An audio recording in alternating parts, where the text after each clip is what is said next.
Cognitive dissonance is the tug of war inside of you, the one that leaves you exhausted, confused, ashamed, and frozen. It's the voice that says, this person hurt me more than anyone else, but somehow they're also the person who feels familiar, the only one that my body trusts.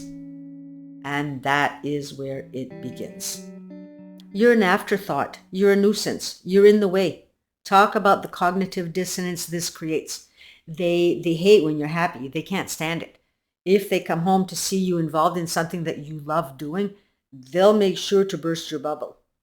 You'll see them in the room that they're in to try and spend some time with them because you're always alone, right? But you're a burden to them. The few times that you go see them, they only want you around when they're in need. But if you need something as simple as having a cup of coffee together, forget it.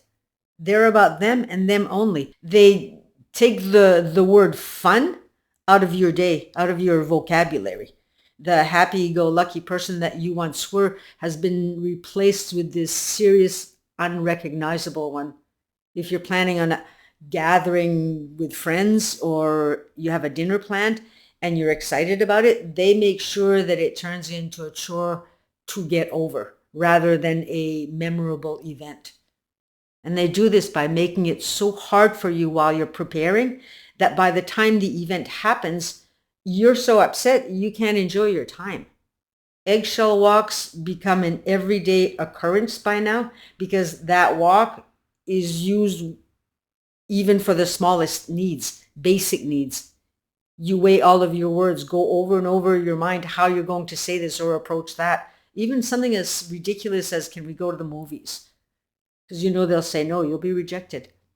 If you're in the middle of creating something that you love creating, they ruin it somehow and they find it funny. He or she acts all loving in public and you believe them until the two of you are alone again and he's as cold as ice. You'll say something like, that dinner went well, didn't it? And they look at you with a blank stare and walk away like you simply don't exist.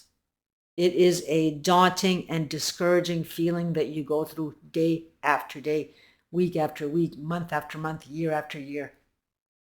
I found this poem on social media the other day, and I found it to speak loudly, so I'd like to share it with you. It's written by this woman named Jordan Murphy. She's on YouTube if anybody wants to look her up, Instagram and Facebook. Okay, so here goes.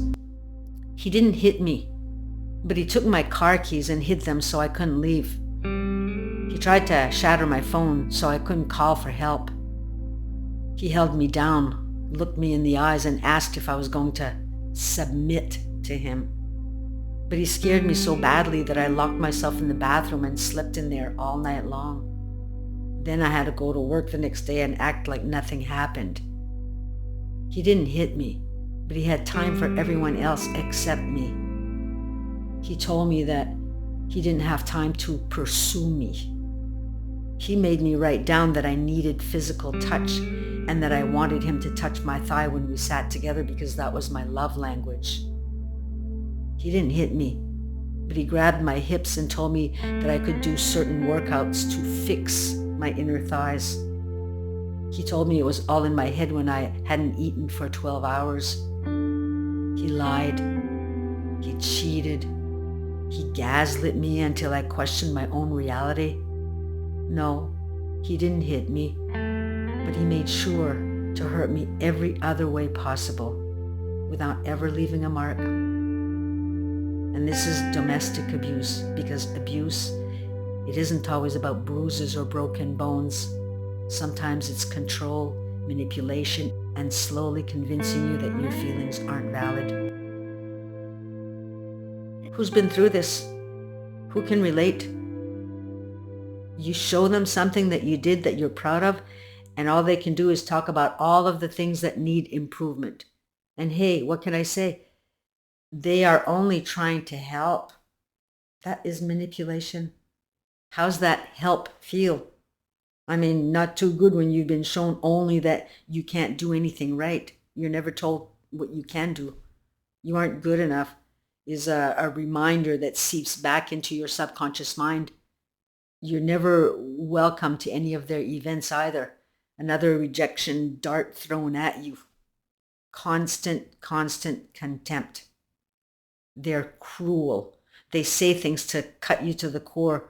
You're always the problem. Everything is always your fault. It's your fault, they yelled. It's your fault, they call you names. And when you walk somewhere together, they walk ahead of you. There's no one to turn to because they've made sure of it. Not even them themselves, when your mother just died. Alone is the only thing that you know. Even long after they're gone, you can't leave your own house because the world no longer feels safe. They watch you run to get the groceries in the house while the children are crying for you and the dog wants to go out, and they sit and they do nothing. They see you struggling and overwhelmed. They don't care. They won't help. You're frustrated, you're hurt, you're overwhelmed and depressed, but you can't leave because you're frozen. You're frozen in time. You can't even explain or describe to anyone what really is going on because it's all these microaggressions that build over time, day after day, all these tiny little things. I mean, you can't even express it into words what exactly they're doing, not even to yourself. That, my friend, is cognitive dissonance. The person that you love hurts you over and over again, can't be trusted, and is always making you feel afraid, be it threatening to leave or making you walk on eggshells, yet it's with them that you feel the safest. Think about that. We see them as a parent figure. We feel that we have to listen to them because of the authoritative voice that they have that matches your childhood caregiver. You've been programmed that you must be nice to others no matter what, and that others always matter more. Be nice and be polite. You fear your authority figures, but your conscious mind knows that mistreatment is mistreatment. This is what happens when your heart and your mind stop agreeing with each other. When your body knows the truth, but your brain is still trying to make excuses for someone who hurts you because walking away feels impossible, cognitive dissonance is the tug of war inside of you. The one that leaves you exhausted, confused, ashamed, and frozen. It's the voice that says, this person hurt me more than anyone else, but somehow they're also the person who feels familiar. The only one that my body trusts. And that is where it begins. There's the fact that a part of you believes that you won't make it on your own, even though you have in the past. But the re-traumatized event made the fear that much more paralyzing. You were traumatized before meeting them, now you're triple traumatized. So it becomes easier to accept what is and ride the waves. Besides, you're already struggling enough and you can't take any more struggles, like fighting to find a place to live or fighting for a divorce, etc. You're exhausted. There's no energy for anything. Here's where psychology meets the body. Cognitive dissonance happens when two truths collide. Truth one, this person hurts me, they scare me, they destroy me. Truth two, they also remind me of the love that I never fully got, and my body is trained to chase that love no matter what. Your nervous system is operating off of old programming.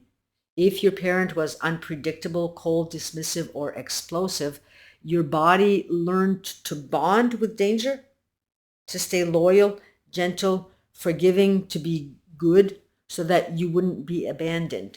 It was a survival tactic that you learned. So when your partner acts like your parent, your survival brain lights up and says, stay, appease, don't anger them, be small. Your conscious mind knows it's abuse, but your subconscious mind says, this is familiar, and familiar feels safe. That pull, that war, is cognitive dissonance. Your body bonds with the person who hurts you because they also provide the relief. Pain, fear, apology, or kind gesture, relief, over and over again. And this tightens the emotional chain more effectively than love ever could. If love in childhood was conditioned, inconsistent, or absent, your body confuses anxiety with affection. Safe love feels unfamiliar. Dangerous love feels like home. This is the slow disappearance of yourself, not all at once, but in pieces. Your voice becomes quieter. Your needs, they become smaller. Your laughter becomes rare. Your opinions become dangerous. Your dreams, they become pointless. I'm on a roll here. Your confidence becomes non-existent. They don't destroy you violently. They destroy you by disassembling you. One insult at a time, one silent treatment at a time, one ruined birthday, one ignored holiday, one mocked accomplishment, until you look in the mirror and you don't recognize the person staring back. You are now frozen and you can't move forward. The freeze response.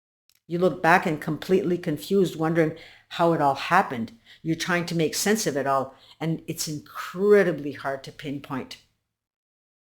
It's never sudden. It's never obvious. They're too smart for that. It starts with something tiny, a sigh, an eye roll, a comment disguised as a joke, a little jab at your self-esteem, a hint of jealousy, or a subtle correction of something that you did wrong or that you said the wrong word. And you can't really turn to a friend and explain the one thing that happened that day, because an eye roll isn't exactly cause for divorce, right? We've all been guilty of an eye roll from time to time. But like I said, it's all of these microaggressions over time that add up and they build up. But it's all these little things that you keep shaking off. And then one day, from out of the blue, the very first time they do this, suddenly they look at you like you're an inconvenience, and your brain goes right into chaos. What did I do? Did I say something wrong? Did I miss a sign? Is it me? Is it them? Did I imagine the loving part? Are they mad? And fear overwhelms you with thoughts of, will they leave me? You're sort of like in a state of shock the first time this happens, right? And all the other times. But that old familiar abandoned wound from childhood shows up in full force. And this confusion, this split, is the birth of cognitive dissonance. And people on the outside, they don't see it. They don't see Jekyll and Hyde, the bad days and the good days. And even the good days, those aren't real good days. They're just breaks from the bad ones. And a bad day can last a week. Silent treatment, walking on eggshells, everything that you say is wrong, everything that you do is wrong. They look at you like you disgust them, and suddenly a switch flips. They wake up smiling. They're affectionate after 3 days of silent treatment. They make breakfast. They touch your hand. They kiss your cheek. They compliment you or invite you somewhere. And in that very moment, your whole body goes into full body relief mode and you feel safe again. Let's take a look at what's happening here. The amygdala. Your fear center takes over. When someone that you depend on becomes unpredictable, your amygdala, your threat detector, stays on high alert. When the amygdala is activated too often, it hijacks the brain. You lose access to logical thinking. You lose the ability to leave. You lose your sense of direction. Your body is stuck on survive today. We'll figure everything else out later. You're in survival mode. You can't plan anything in survival mode. And this is why it becomes easier to stay than to deal with the enormous fear of leaving. It's too much. This part of the brain handles decisions, planning, and rational thought. But under chronic stress and emotional unpredictability, it goes offline. Not permanently, just in moments when you need it most. This means you can't think clearly. You can't plan your escape. You can't make decisions confidently. You can't trust your own judgment. It's not you being indecisive here. It's your brain short-circuiting from survival stress. Then we have dopamine. This is one of the most powerful biological hooks, and almost no one knows how it works. Your partner gives affection in unpredictable patterns. Love, cold, love, cruelty, silence, affection, punishment, affection again. The inconsistency creates dopamine spikes, not from the good moments here, but from the unpredictability of the good moments. This is the same mechanism that keeps people gambling. The uncertainty is addictive. So your brain becomes chemically attached to the cycle, not addicted to them, addicted to the hope that the good moment will return. And lastly, you have oxytocin, the bonding hormone. Oxytocin is released through touch, closeness, sexual intimacy, vulnerable conversations, shared experiences, memories, apologies, and promises. Even if 90% of the relationship is bad, the brain bonds to the 10% that feels good, because oxytocin doesn't measure consistency, it measures connection. This is why you miss them even when they destroy you. It's hormonal conditioning, not emotional weakness. Your body learns their patterns like weather. Their footsteps, scan for danger. Their silence, prepare for punishment. Their smile, is it real or is it the calm before the storm? Their affection, temporary relief. Their cruelty, expected. Your nervous system stops seeking love and starts seeking predictability. This is why nice people feel uncomfortable to you later. Your body isn't used to safety, it's used to chaos. Familiarity feels like safety even when it isn't. The subconscious part of the brain prefers familiarity over well-being. So if you grew up around anger, neglect, walking on eggshells, conditional love, unpredictability, a parent you had to manage emotionally, your brain learned this is what love feels like. This is what it is. Not your heart, but your brain. The heart knows different. So when you meet someone who mirrors those patterns, your nervous system says, I know this. This feels like home. This must be love, even if it's destroying you. This is why cognitive dissonance is not stupidity. It's childhood programming resurfacing. So take them when they walk into your life, these narcissists, take them as lessons to be learned and adhere to the lessons. Okay, and this one, I really want you to get this one, so listen closely here. Cognitive dissonance creates self-blame as a survival skill. The brain needs to choose a truth that is less terrifying to believe. Faced with truth A, they don't love me like they said, terrifying, destabilizing, and life-changing. And truth B, I'm the problem. If I try harder, it'll get better. Painful, but gives you a sense of control. The brain chooses truth B. And why? Because it is safer to think that you can fix it than to accept that the person that you depend on is harming you, that they don't love you. Self-blame feels like control, and the brain clings to control when it feels powerless. Cognitive dissonance doesn't stay in the mind, it settles into the body. This is a big deal here. It's not just in your mind. It becomes stomach knots, headaches, chest tightness, insomnia, hypervigilance, emotional numbness, panic attacks, exhaustion, digestive issues. That one is a big one. And all kinds of body aches. The body is trying to speak the truth where the mind is shutting it down. Has anyone ever read the book, The Body Keeps the Score? Great read, by the way. I'll leave a link in the description if anyone is interested. So anyway, in closing, cognitive dissonance can paralyze you because the brain is being pulled in two directions. This person is my safe place and this person is my danger. And you can't pick one without betraying the other. So you freeze, you stay, you tolerate, you rationalize, you minimize, you shut down, you love them harder.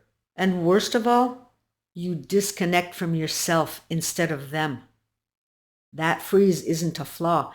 It's biology doing its job, keeping you alive in a confusing environment. When kindness is rare, it becomes powerful. A single affectionate moment hits stronger than 100 normal ones. This is why you stay, not because you're weak, but because your brain has been rewired to chase the crumbs of love instead of expecting a whole meal. So that is all for today. But before I go, I just want to say don't get discouraged here, because you're not going to be stuck forever, because there will come a time where your brain will choose right over wrong, and you'll come unthawed. So I wish you all that day comes sooner than later. And keep in mind that the more that you work on self, the quicker that day will come. So please click a like if this video helped, and share your experiences in the comments down below. Not a lot of people comment. They're shy or something. So take care, and we shall see you in the next video. Bye for now.